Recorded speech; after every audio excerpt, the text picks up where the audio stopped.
बिस्मिल्लाहिर्रहमानिर्रहीम। अब next chapter number 37 है हीमोस्टेसिस एंड ब्लड कोगुलेशन। ठीक है, इसमें सबसे पहले हीमोस्टेसिस क्या है, मतलब ये डिफरेंट है होम्योस्टेसिस से।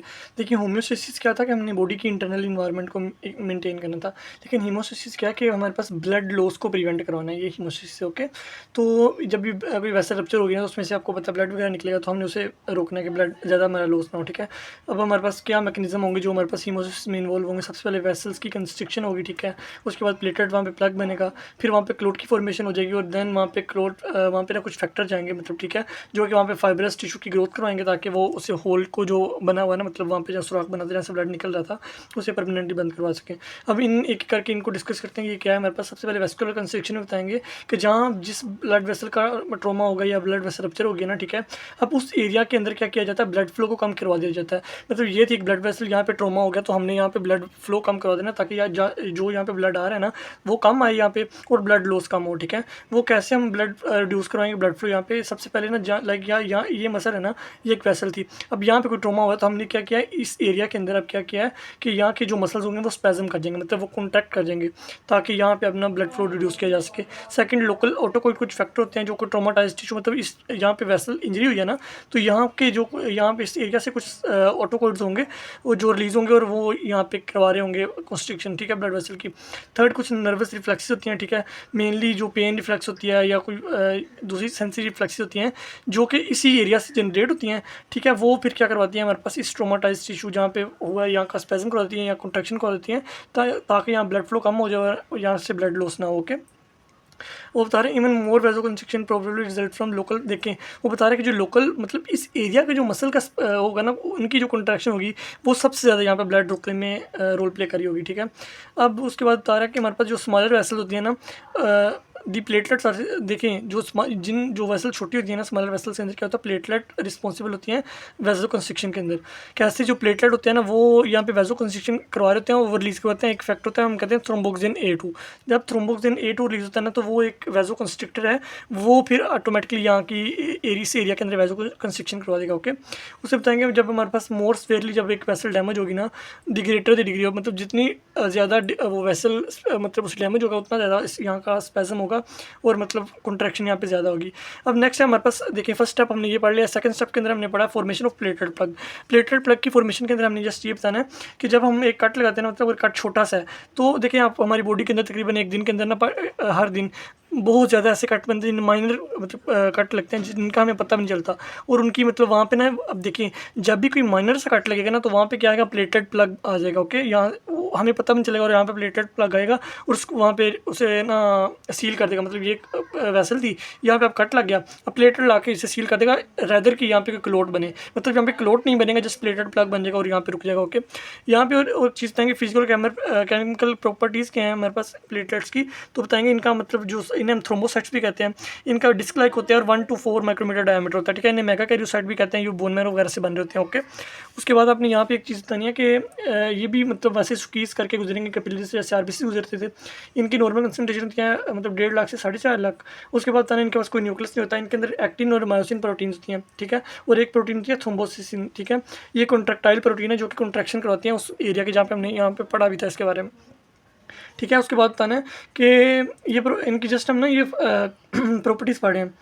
उसके बाद हमने बताना कि residue of both endothelium endoplasm. देखें, अब इनके पास क्या होते हैं, दोनों ER भी प्रेजेंट होता है और गोल्जी प्रेजेंट भी होता है। ठीक है, प्लेटलेट्स के अंदर ना, और बताना कि ये इनके पास ये काफ़ी large quantity of calcium ion store करवाते हैं, और इनके अंदर माइटोकॉन्ड्रिया होता है जो KTP जनरेट करवा रहा होता है। ओके, उसके बाद ये इनके पास इंजाइम सिस्टम डेट, अब इनके पास ऐसे इंजाइम होते हैं जो प्रोस्टाग्लैंडिन को भी रिलीज़ करवाएं। ठीक है, प्रोस्टाग्लैंडिन की फंक्शन आपने बाद में पढ़ना है। ठीक है, उसके बाद इनके पास फाइब्रिन स्टेबलाइजिंग फैक्टर होता है, ये आप क्लोट आगे पढ़ेंगे तो आपको पता लगेगा फिब्रिन का क्या रोल है। ओके, उसके बाद कुछ ग्रोथ फैक्टर होते हैं जो कि हमारे पास अब जब क्लोट बन जाते हैं ना उसकी आगे उसकी ग्रोथ करवानी होती है मेन। ओके, ताकि वहाँ पे क्लोट की फॉर्मेशन हो जाए। और कह रहे हैं ऑन दी प्लेटलेट, देखिए जो प्लेटलेट की सेल मेम्ब्रेन होती है ना, वहाँ पे ग्लाइकोकैलिक्स पड़ी होती है। ठीक है, जहाँ पे क्या हो रहा था डेट रिपल्स। देखें, जो ग्लाइकोकैलिक्स होती है ना प्लेटलेट की, उसका मेन काम होता है कि उसने उसे मतलब ये प्लेटलेट था, ये वेसल की वाल थी, अब इसकी यहाँ पे अटैचमेंट के लिए भी इसकी ग्लाइकोकैलिक्स की रोल प्ले कर रही होगी। ठीक है, जो कि वहाँ पे अडेयर करवाएगी और इंजर्ड वेसल के साथ। ओके, अब यहाँ पे इस प्लेटलेट के पास क्या होता है, contain large amount of phospholipid होते हैं जो कि हमारे पास मल्टीपल स्टेजेस ऑफ मतलब क्लोटिंग को रेगुलेट करवा रहे होते हैं। ओके, उसके बाद बताएंगे इनकी हाफ लाइफ होती है 8 to 12 डेज, मतलब 8 से 12 दिन तक ये इनकी हाफ लाइफ है। उसके बाद बताना है कि तकरीबन यहाँ से यही करना है। उसके बाद mechanism of plated plug formation की प्लेटेड प्लग बनता कैसे है। ओके, उसमें बताएंगे कि जो प्लेटेड रिपेयर करते हैं वेसल, जो मतलब वहाँ पे इंजरी वगैरह होती है, ओपनिंग होती है, उससे प्लेटेड ने रिपेयर करना होता है। ठीक है, ये एक इंपॉर्टेंट फंक्शन है प्लेटेड का। वो बता रहे हैं कि व्हेन जो प्लेटेड, जब भी प्लेटेड होते हैं ना वो डैमेज वेसल के साथ कॉन्टैक्ट के अंदर आते हैं ना, तो आपने बताना कि specially with the collision fibre method, देखें ये वेसल की वाल थी, इसके कोलिजन फाइबर्स के साथ जब प्लेटलेट आके अटैच होंगे ना, तो हम जाने प्लेटलेट रैपिडली चेंज, देखें जब यहाँ पे प्लेटलेट की आके अटैचमेंट हो जाएगी तो प्लेटलेट आप क्या करेंगे, अपना जो उनका साइज़ है ना उन्हें इंक्रीज़ करवा लेंगे। कैसे, सबसे पहले वो स्वेल होंगे। ठीक है, स्वेल होने के बाद ना वो कॉन्ट्रैक्ट अपने सूडोपोड्स, मतलब उनके ना प्लेटलेट है ना, तो उनके ऊपर थोड़े से होते हैं, हम कहते हैं सूडोपोड्स इन्हें कहते हैं। अब ये क्या करेंगे, न्यूमर्स इनके सूडोपोड्स वो उन्हें प्रोट्रूड कराएंगे सेल की सरफेस के ऊपर, जो वेसल की सरफेस के ऊपर, और उसे कॉन्ट्रैक्ट करवाएंगे फोर्सफुली। अब ये कॉन्ट्रैक्ट होगा तो रिलीज़ करेंगे granules that contain multiple active factors, they become sticky. देखें मेन काम था कि जब प्लेटलेट यहाँ पे आएंगे ना वो स्वेल हो जाएंगे, अपने सूडोपोड्स उस वेसल के इर्द गिर्द वहाँ पे लगा लेंगे और बाद में कॉन्ट्रैक्ट करेंगे। ठीक है, अब उन कॉन्ट्रैक्शन के बाद रिलीज़ होंगे वहाँ पे सेवरल ग्रेन्यूल्स जो कि मल्टीपल एक्टिंग फैक्टर्स है। ठीक है, वो वहाँ पे उन्हें लगवा के रखेंगे। ठीक है, अब and they are adhere to collagen in the tissue and protein von Willebrand factor. आपको मेन बताता हूँ, देखिए जो ये हमारे पास ब्लड वेसल होती है ना, अब उसके ऊपर ना ये देखिए वोन विल्बर्न फैक्टर प्रेजेंट होता है। अब प्लेटलेट की यहाँ पे अटैचमेंट होनी होती है। ठीक है, अब यहाँ पे अटैचमेंट के लिए वोन विल्बर्न फैक्टर का आपको मैंने बता दिया। ठीक है, विच लीक्स, अब उसके बताना है which leaks into the traumatized tissue from the plasma. आगे बताना द प्लेटलेट सरफेस ग्लाइकोप्रोटीन। देखिए जो प्लेटलेट के ऊपर ग्लाइकोप्रोटीन होते हैं, मतलब ये देखिए प्लेटलेट था उसके ऊपर ये छोटी ग्लाइकोप्रोटीन प्रेजेंट है।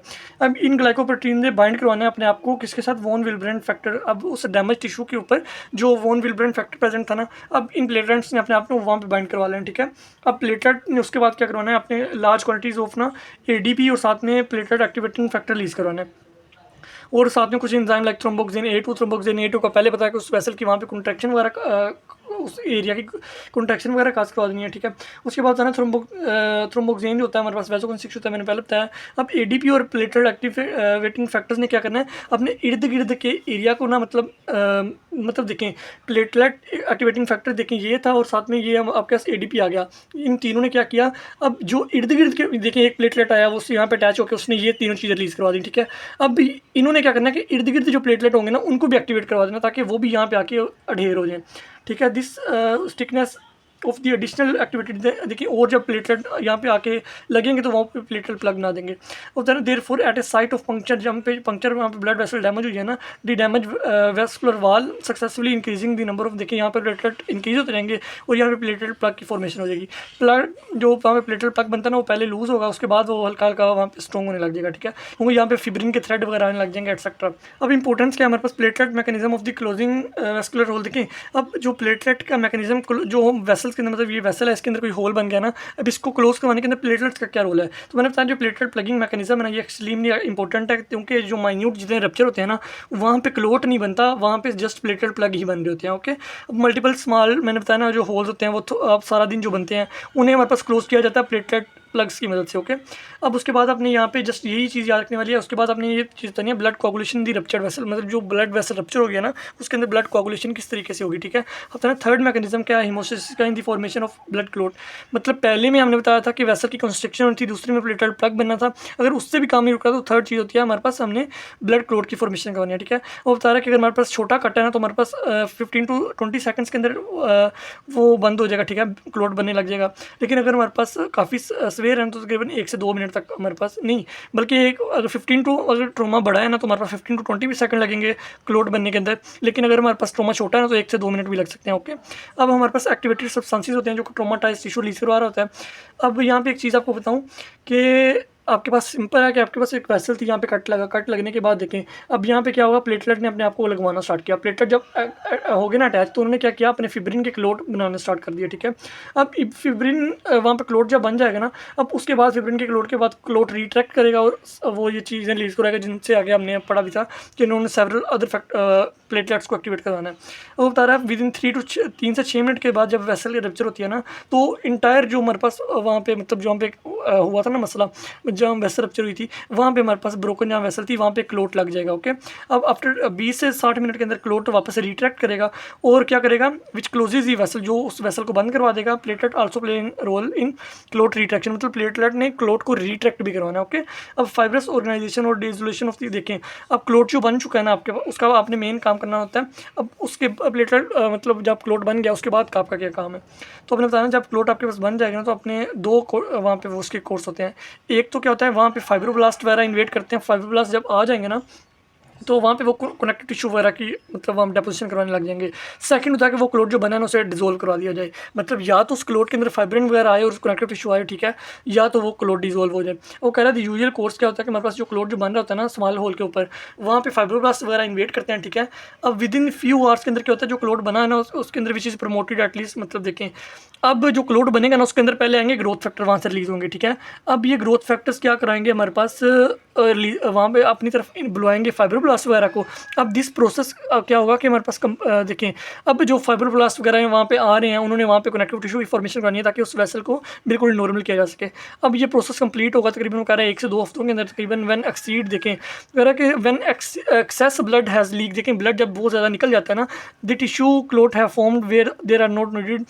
हाँ, देखिए अब जहाँ से क्लोट जहाँ पे हमें नीड नहीं है वहाँ पे क्लोट बन जाती है ना, तो मेनली क्या किया जाता है उस क्लोट को हम डिजोल्व करवा लेते हैं, ठीक है।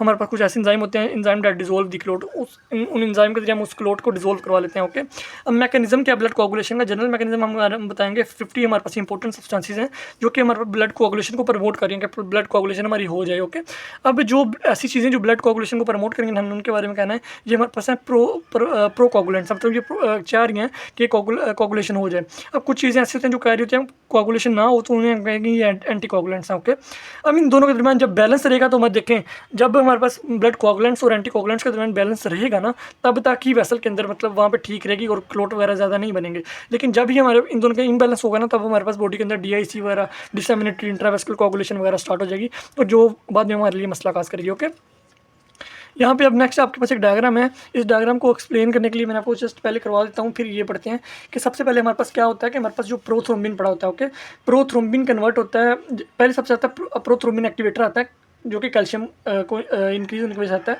अब प्रोथ्रोम्बिन को कन्वर्ट करवाता है ये थ्रोम्बिन के अंदर, ये प्रोथ्रोम्बिन एक्टिवेटर ना, प्रोथ्रोम्बिन कन्वर्ट हो जाएगा थ्रोम्बिन के अंदर। अब थ्रोम्बिन की फेट है कि इसने कन्वर्ट किया, ये एज इंजाइम एक्ट करता है और फिब्रिनोजिन को कन्वर्ट करवाता है फिब्रिनोजिन मोनोमर के अंदर।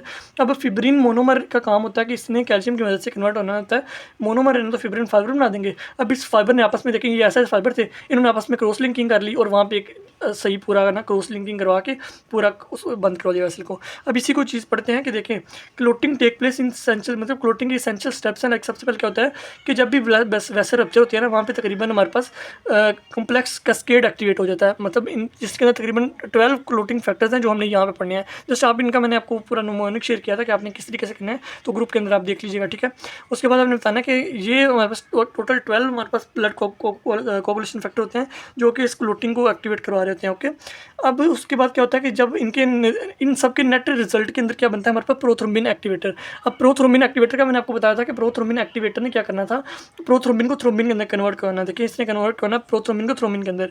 अब थ्रोम्बिन ने एज ए इंजाइम एक्ट करना और क्या करना है हमारे पास कन्वर्ट कर देना फिब्रिनोजिन को फिब्रिनोजिन मोनोमर के अंदर, और फिब्रिन मोनोमर ने आगे फिर वो आपको पूरा प्रोसेस पता ही है कि फिब्रिन फाइबर बना देना एटसेट्रा। ओके, अब नेक्स्ट आपके पास क्या हो जाता है कि कन्वर्जन कैसे प्रोथ्रोम्बिन से थ्रोम्बिन कैसे बना, प्रोथ्रोम्बिन से थ्रोम्बिन कैसे बना था। अब प्रोथ्रोम्बिन जो एक्टिवेटर बनेगा ना वो हमारे पास जब भी ब्लड वेसल रप्चर होगी ना उसके नतीजे में कुछ सब्सटेंसेस रिलीज होंगे, उनके नतीजे में प्रोथ्रोम्बिन एक्टिवेटर बन जाएगा। ओके, अब प्रोथ्रोम्बिन एक्टिवेटर का नेक्स्ट काम क्या होता है कि हमारे पास प्रोथ्रोम्बिन एक्टिवेटर ने सुफिशिएंट कैल्शियम की मदद से, यहाँ पे लिखा भी हुआ सुफिशिएंट कैल्शियम की मदद से क्या करना है कन्वर्ट करवा देना है प्रोथ्रोम्बिन को थ्रोम्बिन के अंदर। अब थ्रोम्बिन ने अब क्या करनी है पॉलीमराइजेशन करा देनी है फिब्रिनोजिन की और इसे कन्वर्ट करवा देना है फिब्रिनोजिन मोनोमर के अंदर। अब वो कह रहे हैं यही हमारे पास ब्लड क्लोटिंग के अंदर रेट लिमिटिंग स्टेप भी यही वाला है कि प्रोथ्रोम्बिन ने जब एक्टिवेटर वाला स्टेप है ना ये हमारे पास रेट लिमिटिंग स्टेप है। ओके, उसके बाद आपने एक चीज़ याद रखनी है कि जो आपके प्लेटलेट्स होते हैं ना ये इंपॉर्टेंट रोल प्ले कर रहे होते हैं जो कि प्रोथ्रोम्बिन को थ्रोम्बिन के अंदर कन्वर्ट करवाने के अंदर। ओके, क्योंकि बिकॉज मच ऑफ दी जो प्रोथ्रोम्बिन होता है ना फर्स्ट अटैचेज देखें वो कह रहा है कि प्रोथ्रोम्बिन थ्रोम्बिन में कन्वर्ट होता है ना उसके अंदर इंपॉर्टेंट रोल प्ले कर रहे होते हैं प्लेटलेट्स भी। कैसे कि जो प्रोथ्रोम्बिन फर्स्ट अटैच होना होता है कहाँ पे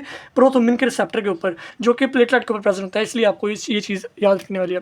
उसके बाद आपने बताना प्रोथ्रोम्बिन एंड थ्रोम्बिन के बारे में। प्रोथ्रोम्बिन हमारे पास एक प्लाज्मा प्रोटीन है, अल्फा 2 ग्लोबुलिन है, इसका वेट ये लिखा गया और उसकी नॉर्मल कंसंट्रेशन प्लाज्मा के अंदर भी लिखी गया कि 15 मिलीग्राम पर डेसीलीटर होती है। और थ्रोम्बिन के बारे में बताना कि इसकी ये हमारे पास मोलिकुलर वेट है। अब प्रोथ्रोम्बिन कहाँ पे बन गई, ये लीवर के अंदर, ठीक है, हमेशा बनती रहती है, ठीक है, जो कि ब्लड क्लोटिंग के अंदर रोल प्ले कर रही होती है। अगर हमारे पास लीवर डैमेज है ना तो प्रोथ्रोम्बिन नहीं बनेगी, ठीक है। अब प्रोथ्रोम्बिन नहीं बनेगी तो हमारे पास प्लाज्मा फेल टू देखें तो ब्लड कोगुलेशन नहीं हो पाएगी, मेन चीज़ यही है। अब विटामिन के है, ये भी हमारे पास मेनली लीवर के अंदर होता है। अब इसके बताना है कि नॉर्मली एक्टिवेशन ऑफ प्रोथ्रोम्बिन के एक्टिवेशन के अंदर विटामिन के का रोल होता है, ठीक है। अब कुछ ही फैक्टर ऐसे हैं जिनको ये चाहिए होता है विटामिन के। और कहते जब विटामिन के नहीं होगा ना तो लीवर कोई डिजीज़ है इसके अंदर विटामिन के वगैरह अब्जॉर्ब नहीं हो पा रहा, तो क्या होगा, हमारे पास प्रोथ्रोम्बिन की फॉर्मेशन नहीं होगी, तो हमारे पास इसमें ब्लीडिंग बहुत ज़्यादा होने लग जाएगी। Okay, extra conversion to fibrin मतलब फाइब्रिनोजन में कन्वर्ट होना तो मतलब टू दी फिब्रिन के अंदर, ठीक है। अब बता रहा है कि फिब्रिनोजन क्या है, मतलब इसकी अगर हम बात करेंगे तो ये इसका मोलिकुलर एक प्रोटीन है हायर मोलिकुलर वेट, ठीक है। इसका 3,40,000 इसका मोलिकुलर वेट होगा और इसकी क्वांटिटी होगी 100 to 700 मिलीग्राम पर डेसीलीटर। ओके, अब बता रहा है फिब्रिनोजन ये कहाँ बनेगी, लीवर के अंदर। लीवर डिजीज़ के अंदर इसकी मतलब जब लीवर डिजीज़ है उसकी तो कंसनट्रेशन ऑटोमेटिकली कम ही होगी ना, तो बता देंगे तो फिर हमारे पास क्या होगा, it does the concentration of prothrombin, मतलब फिर ये इसी तरह जैसे प्रोथ्रोम्बिन की कंसनट्रेशन कम हो जाती है फिर इसकी भी लीवर डिजीज़ के अंदर कंसनट्रेशन कम हो जाएगी। और लार्ज मोलिकुलर वेट है तो ये बता रहा है कि वो लीक हो जाती है ब्लड वेसल से, ठीक है।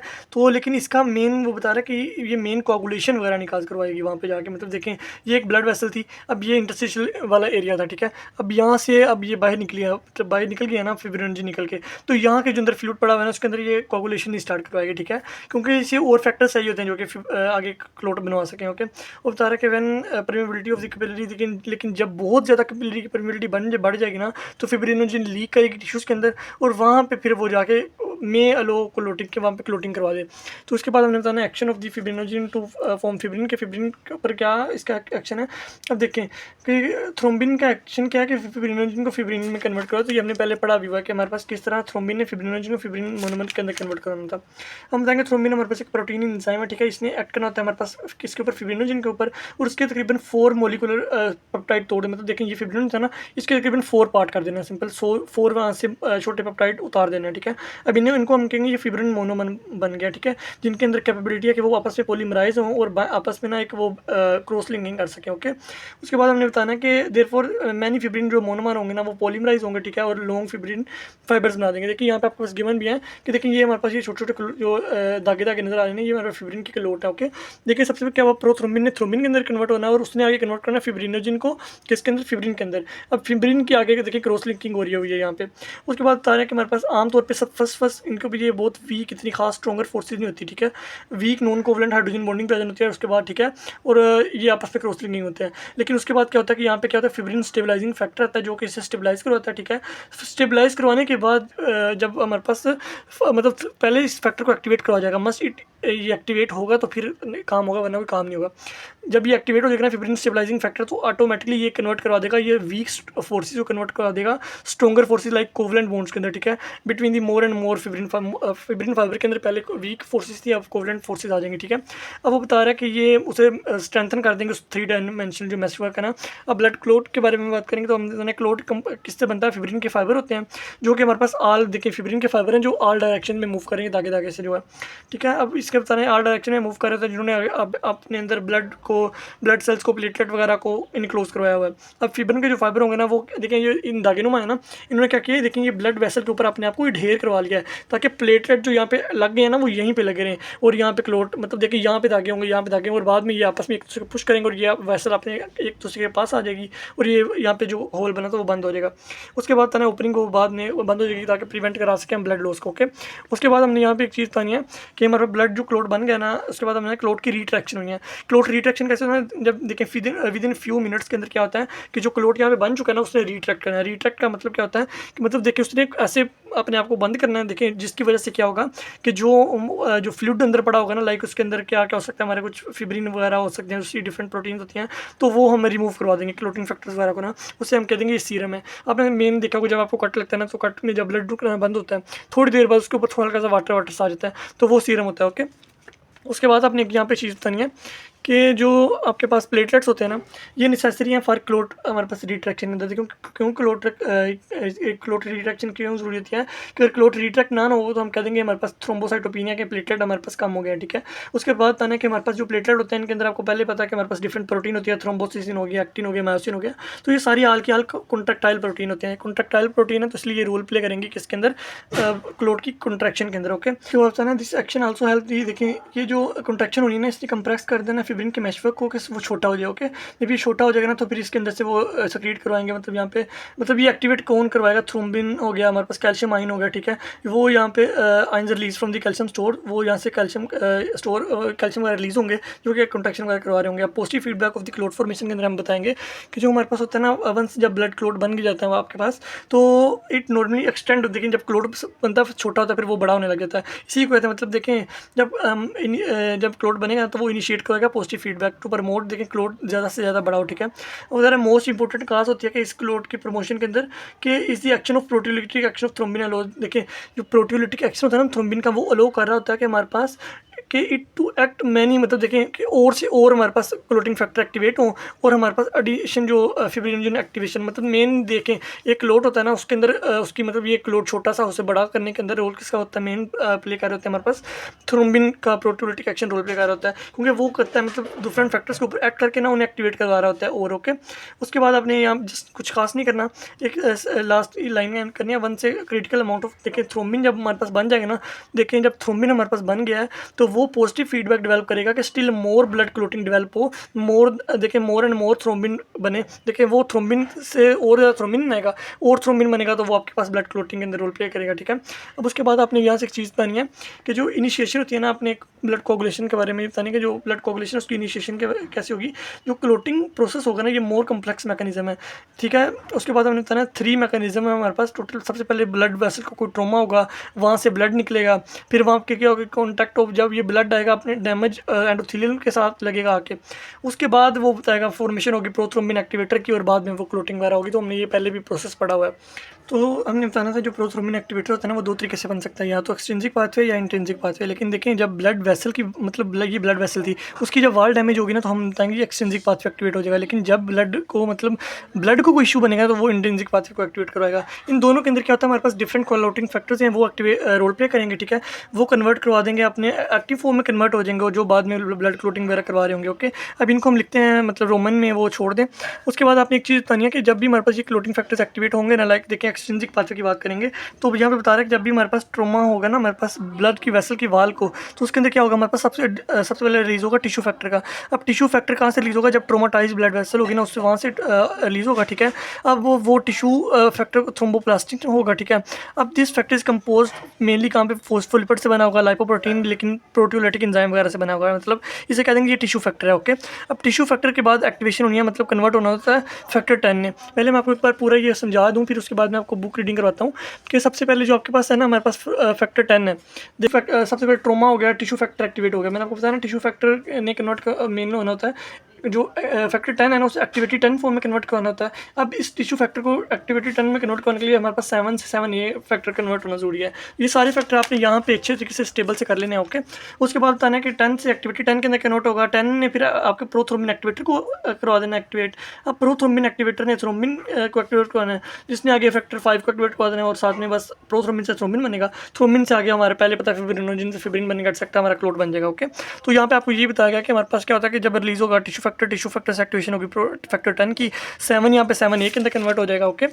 तो यहाँ पे आपने एक चीज़ बतानी है कि जब 7A के अंदर जा रहा था तो यहाँ पे मैंने बताया था 10 अपने वापस फॉर्म 10A के अंदर कन्वर्ट हो रहा था, जो कि हमारे पास जिसे आगे देखें 10A के अंदर कन्वर्ट हो रहा है ना, जिसे अब चाहिए क्या फैक्टर 5 चाहिए होता है, मतलब इसे अब ना एक्टिवेशन के लिए अब फैक्टर 5 यहाँ पे रिक्वायर होगा। एक्टिवेटेड जो 10 होगा ना वो कंबाइन करेगा हमारे पास फोस्फोलिपिड के साथ, तो ठीक है। उसके बाद ये प्रोथ्रोम्बिन एक्टिवेटर को एक्टिवेट करवा देगा फैक्टर 10 की मदद से, और विद इन फ्यू सेकंड्स के अंदर क्या होगा जो कैल्शियम वगैरह होगी ना वो हमारे पास तोड़ देगी थ्रोम्बिन को थ्रोम्बिन एक्टिव फॉर्म में कन्वर्ट करवा देगी। और थ्रोम्बिन को हमें पता है पहले ही फिब्रिन के अंदर, और वहाँ से क्रॉस लिंकिंग वगैरह एटसेट्रा बन जाएगी। ओके, तो एक बार आपने जस्ट ये रीड कर लें और इसे डायग्राम कर ले, तो एक्सट्रिंसिक फैक्टर जब आएगा तो आपने ये ड्रॉ कर देनी है। और जस्ट इनके बारे में एक चीज़ बता देंगे, जब जो 10 एक्टिविटी 10 में जाएगा उससे हमारे पास क्या चाहिए होगा, फॉस्फोलिपिड वगैरह या हमारा कैल्शियम चाहिए होगा, फैक्टर 5 चाहिए होगा, ठीक है, एक्सेट्रा। तो प्रोथ्रोम्बिन एक्टिवेटर को एक्टिवेट करवा देंगे, जो प्रोथ्रोम्बिन को थ्रोम्बिन में कन्वर्ट करवा देंगे। तो ये आपके सामने यही लिखा हुआ है। ओके, तो जस्ट आपने एक बार रीड कर लेना और कुछ नहीं यहाँ से करना है। इंट्रिंसिक पाथवे की बात करेंगे तो यहाँ पे हमारे पास क्या चाहिए होता है, मैंने बता दूँ, जब ब्लड को हमारे पास कोई मसला होगा ना ब्लड को,